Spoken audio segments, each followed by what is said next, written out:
एक क्षण का समय भी अगर भगवान का निकाल कर मुख से श्री शिवाय नमस्तुभ्यम कह लेते हो तो समझ लो दुनिया के सबसे बड़े आनंद करने वाले।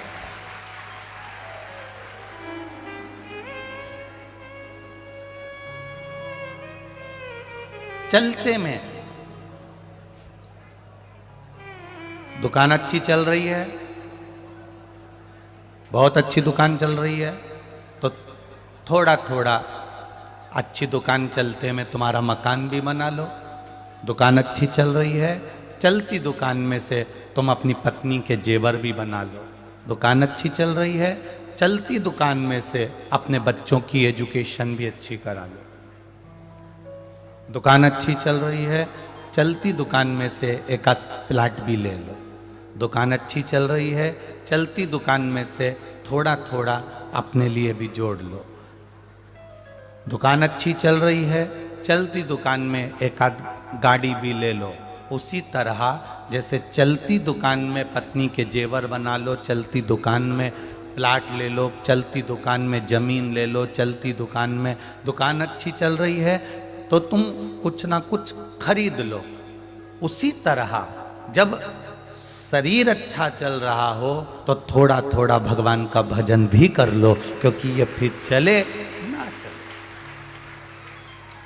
दुकान अच्छी चले तो पत्नी के जेवर बनवा लेना, बच्चों के लिए थोड़ा जोड़ लेना, मकान बना लेना, दुकान बना लेना, अलग से गाड़ी बंगला सब बना लेना। जब दुकान अच्छी चले तो धीरे धीरे सब बना लो। उसी तरह शरीर जब अच्छा चले, शरीर अच्छा चल रहा हो तो कथा तक भी चले जाओ। शरीर चल रहा हो, क्योंकि कथा तक वो ही जा सकता है जिसका शरीर ठीक चले। गाड़ियाँ 1 किलोमीटर आधा किलोमीटर दूर छोड़ देते हैं, वहाँ से तुम्हें पैदल कथा स्थल तक जाना है तो ये पाँव अच्छे चले तब तक कथा में चले जाओ। नेत्र अच्छे चलें तब तक भगवान का दर्शन कर लो। श्रवण अच्छे चलें तब तक कथा सुन लो। जिह्वा अच्छी चले तब तक भगवान का भजन कर लो। और ये शरीर अच्छा चले तो दोनों हाथों से किसी की सेवा कर लो। इससे बढ़कर कोई सुख नहीं। चलती दुकान में पत्नी के जेवर बनवा लो, चलती दुकान में प्लाट ले लो, चलती दुकान में काम करो। जब दुकान चलना धीरे धीरे बहुत कम हो जाएगी, धीरे धीरे दुकान चलना यदि कम हो जाएगी तो फिर अपना पत्नी के जेवर बनवा पाओगे ना, कोई आभूषण बनवा पाओगे ना, कोई प्लाट ले पाओगे ना, कोई मकान बनवा पाओगे ना, कोई आप गाड़ी ले पाओगे। चलते चलते में आप ये सब कुछ कर लीजिए। चलते चलते में भजन कर लीजिए।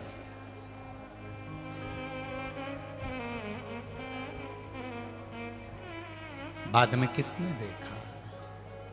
भजन करो भरी जवानी में, बुढ़ापा किसने करे। बाद में कौन ने जाना कि आप कहाँ गए।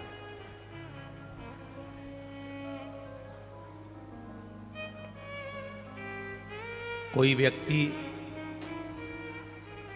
कई लोग कह देते हैं कि आप मंदिर नहीं जाओगे, या आप भगवान का भजन नहीं करोगे, या आप दान नहीं करोगे, या पुण्य नहीं करोगे, या भगवान की भक्ति नहीं करोगे, या मंदिर नहीं जाओगे, या किसी भूखे को भोजन नहीं कराओगे तो नरक चले जाओगे। बोलो सही है कि गलत है? कई लोग कहते कि नहीं कहते कि आपने भजन नहीं करा नरक चले जाओगे, आपने भूखे को भोजन नहीं कराया नरक चले जाओगे, आप मंदिर नहीं गए नरक चले जाओगे, आपने इसको भोजन नहीं कराया नरक चले जाओगे।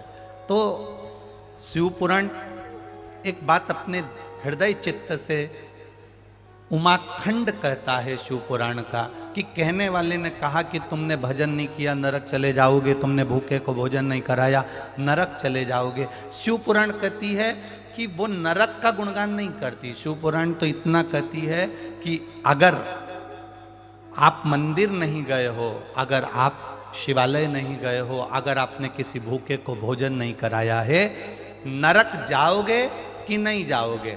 किसने देखा, किसको मालूम कि तुम स्वर्ग गए कि नरक गए। शिव पुराण कहती है भूखे को अगर भोजन करा दोगे, नरक जाओगे कि नहीं जाओगे पता नहीं, स्वर्ग जाओगे कि नहीं जाओगे पता नहीं, पर भूखे को भोजन करा दोगे तो मरते समय तुम्हें कोई तुलसी का दल जरूर दे देगा, ये निश्चित है। हम कभी भी इस व्यासपीठ से ये नहीं कहे आज तक आप 5 साल से कथा सुन रहे हो, 10 साल से कथा सुन रहे हो, 8 साल से कथा सुन रहे हो, 20 साल से सुन रहे हो, आप जब से कथा सुन रहे हो, आपने इस व्यासपीठ से कभी नहीं सुना होगा कि आप ऐसा करोगे तो आपको नरक भोगना पड़ेगा। नरक का गुणगान शिवपुराण कर ही नहीं रही है। शिवपुराण तो यह कहती है कि अगर भूखे को भोजन करा दोगे तो मरते समय तुम्हारे मुख में भी कोई गंगा जल दे देगा, कोई तुलसी का दल दे देगा। अगर किसी प्यासे को पानी पिला दोगे तो मरते समय तुमको कोई गंगा जल दे देगा। अगर किसी का हाथ पकड़कर तुमने एक स्थान पर छांव में ले जाकर बिठा दिया तो कहीं ना कहीं तुम्हारे जीवन में जब दुख आएगा तो कोई तुम्हारा हाथ पकड़कर मंजिल तक पहुंचा देगा। शिव पुराण कर्म प्रधान है। बहुत सारे लोग मिलेंगे आपको जो आपको डराएंगे, ऐसा नहीं करोगे तो नरक चले जाओगे, ऐसा करोगे तो नरक चले जाओगे, ऐसा करोगे तो नरक चले जाओगे। और तुम डरना मरना नहीं। जो तुमसे कहे कि ऐसा करने पर नरक चले जाओगे उनसे पूछना तुम्हारे दादाजी देख के आए थे कि कौन नरक गया और कौन स्वर्ग गया। अच्छा कर्म करोगे तो यहीं उस कर्म का फल तुम्हें भोगने को मिलेगा, और बुरा कर्म करोगे तो यहीं उस बुरे कर्म का फल तुम्हें भोगने को मिलेगा। अपने कर्म के अनुसार हमें भोगना है।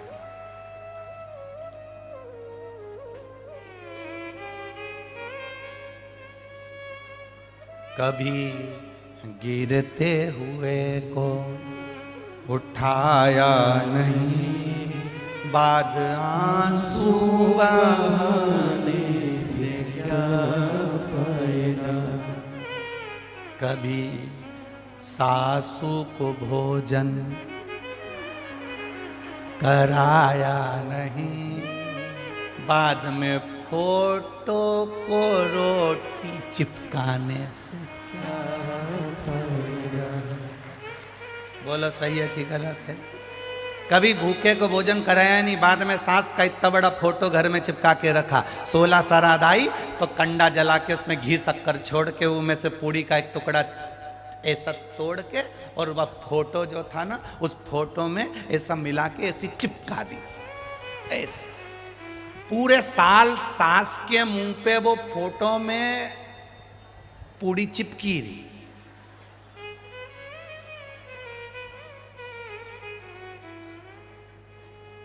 पूरी साल चिपकी रही। अब जिंदा थी, अच्छे से एक बार अगर खीर बना के खिला देती ना तो तेरे को ये पूड़ी चिपकाने की जरूरत नहीं पड़ती, पर तूने खिला ही नहीं।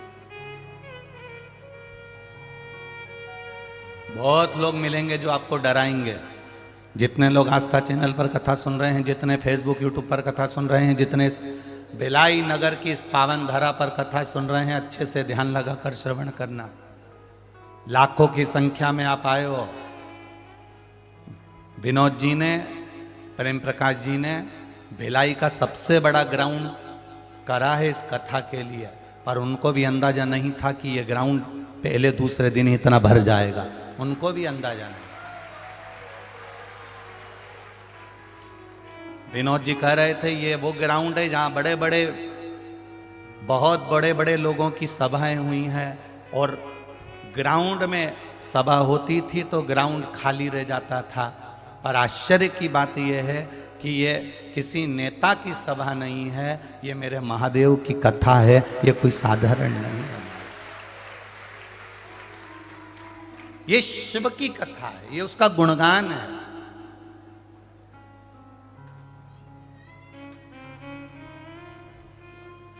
गुणगान है ये उसका स्मरण है। महाराज, जिसका जहां संबंध होता है वो वहीं जाता है। तुम्हारे सगे देवर के लड़के की शादी है, और कई लोग ऐसे होते हैं कि देवर के लड़के की शादी में भी नहीं जाते क्योंकि संबंध अच्छा नहीं रहता। और किसी से हमारी पहचान पड़ोसी के यहाँ हो जाती है तो पड़ोसन के यहाँ शादी में चले जाते हैं, क्योंकि संबंध अच्छा रहता है।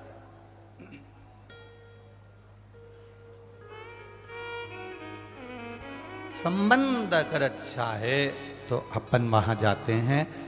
जिन जिन के भिलाई वालों के संबंध महादेव से अच्छे थे वो शिव पुराण में पहुंच गए। जिनके संबंध घर वालों से अच्छे थे वो घर पे रह गए। अब ये देखना है अंत समय में वो घर वाले संबंध काम देंगे कि महादेव के संबंध काम देंगे। निश्चितता ये देखें। जब वेंटिलेटर पर व्यक्ति पड़ा रहता है, आईसीयू में पड़ा रहता है, अपने अंतिम सांसों को गिनता रहता है, डॉक्टर अपना काम करते रहते हैं, पलंग पर पड़ा है, आईसीयू में पड़ा है, वेंटिलेटर पर पड़ा है, पलंग पर वेंटिलेटर पर पड़ा है, डॉक्टर अपना काम करेंगे, परिवार वाले अपना काम करेंगे, तब उस समय पर कोई साथ देने वाला होगा तो केवल एक, वो कालाधिपति, जिसकी कथा आप यहाँ बैठकर सुन रहे हो। आपने महादेव को समय दिया है तो मेरा महादेव भी आपको समय अवश्य देगा, ये निश्चित है। इतनी शिव महापुराण की कथा में आज तक ऐसा शब्द नहीं कहा कि आप कथा नहीं सुनोगे तो नरक चले जाओ, भजन नहीं करोगे तो नरक चले जाओ। शिव महापुराण की कथा कहती है जैसा आप कर्म करोगे, आप जैसा अपने लिए चाहते हो वैसा आप करते चलना। झूठा है संसार हमने देख लिया, सब मतलब के यार हमने देख लिया।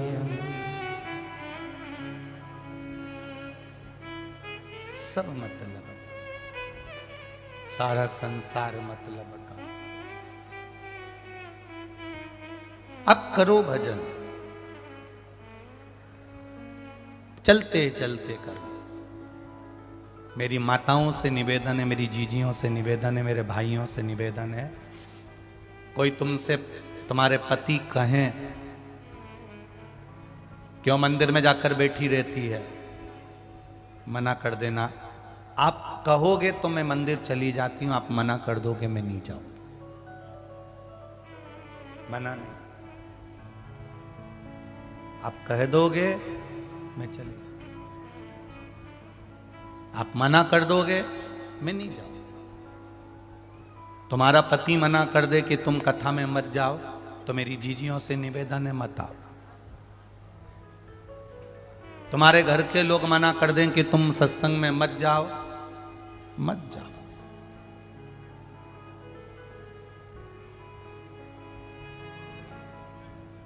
अगर वो मना कर रहे हैं कोई बात, किसी का दिल दुखाकर शिव महापुराण की कथा में आकर बैठ भी जाओगे ना तो कथा में अच्छा नहीं लगेगा, मन नहीं लगेगा। वो कह रहे हैं घर में रहो, ठीक है, फिर हाथ जोड़ के एक निवेदन जरूर करना उनसे। आप कहते हो कि मैं मंदिर नहीं जाऊं, मैं कथा में नहीं जाऊं, तो आपसे निवेदन है आप भी दारू की दुकान पर मत जाना। बस इतना सा मेरा कहना मान लो। आप कहते हो कि मैं भजन नहीं करूं, आपसे निवेदन है आप तंबाकू गुटखा खाना छोड़ देना, मैं आज से भजन करना छोड़ देता। अगर मैंने जिंदगी में एक व्यक्ति को भी सुधार दिया तो बहुत है। आप कहते हो कथा में मत जाओ, आप मदिरा की दुकान पर मत जाओ। आप कहते हो भजन मत करो, आप गुटखा खाना छोड़ दो। आप कहते हो सत्संग में मत जाओ, सत्संग मत करो। आप कह देना आप किसी का दिल मत दुखाओ, किसी से गलत व्यवहार मत करो, किसी के साथ।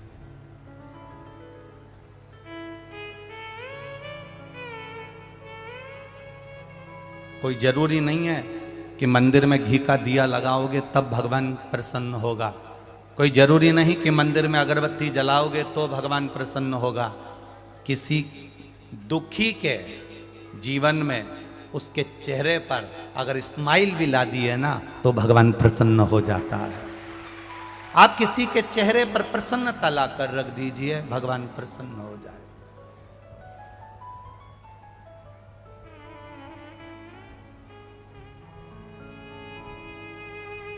किसी का दिल दुखाकर अगर हम भगवान का भजन कर रहे हैं तो उसका कोई फल प्राप्त नहीं है।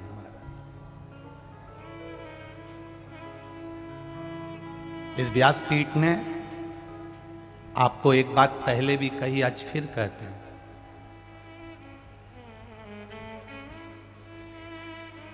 एक रुपया भी अगर मंदिर में दान कर रहे हो, एक रुपया भी अगर आप शिव महापुराण में दान कर रहे हो, एक रुपया भी अगर कुबेरेश्वर महादेव को दान दे रहे हो, एक रुपया भी आप अगर भगवान को दे रहे हो, तो इस व्यासपीठ ने पहले भी कहा, आज फिर कहते हैं, किसी से मांग कर मत देना, किसी से कर्जा लेकर मत देना। जब मेरा देव अधिदेव महादेव तुम्हारी झोली भर दे तब दोनों हाथ में भर कर दे देना, मांग कर मत देना।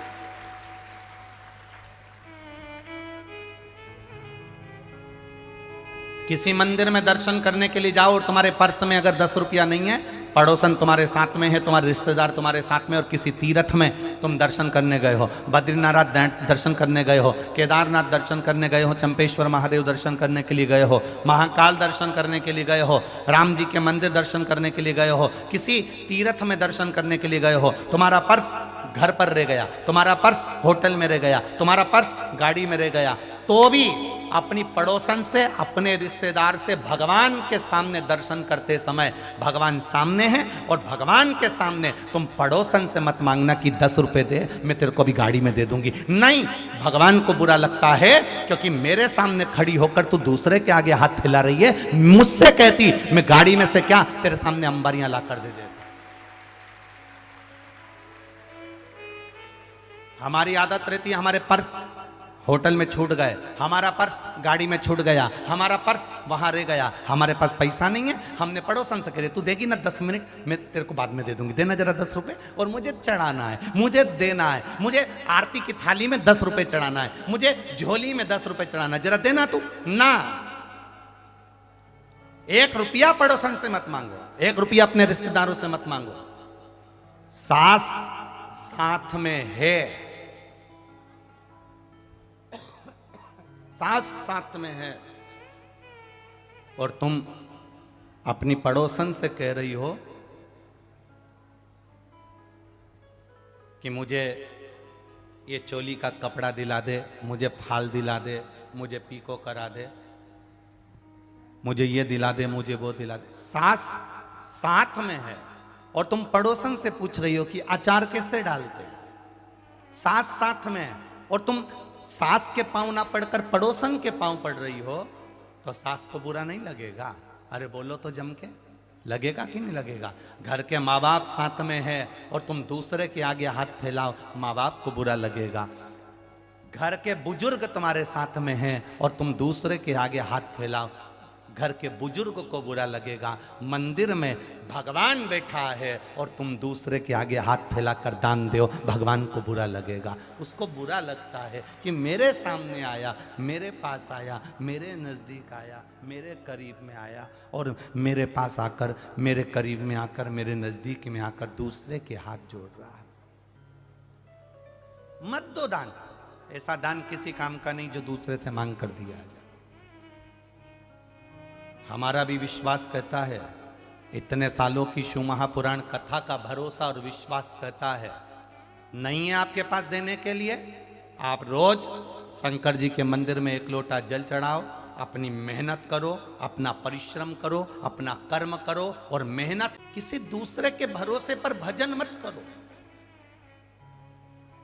किसी दूसरे के भरोसे पर दान मत करो।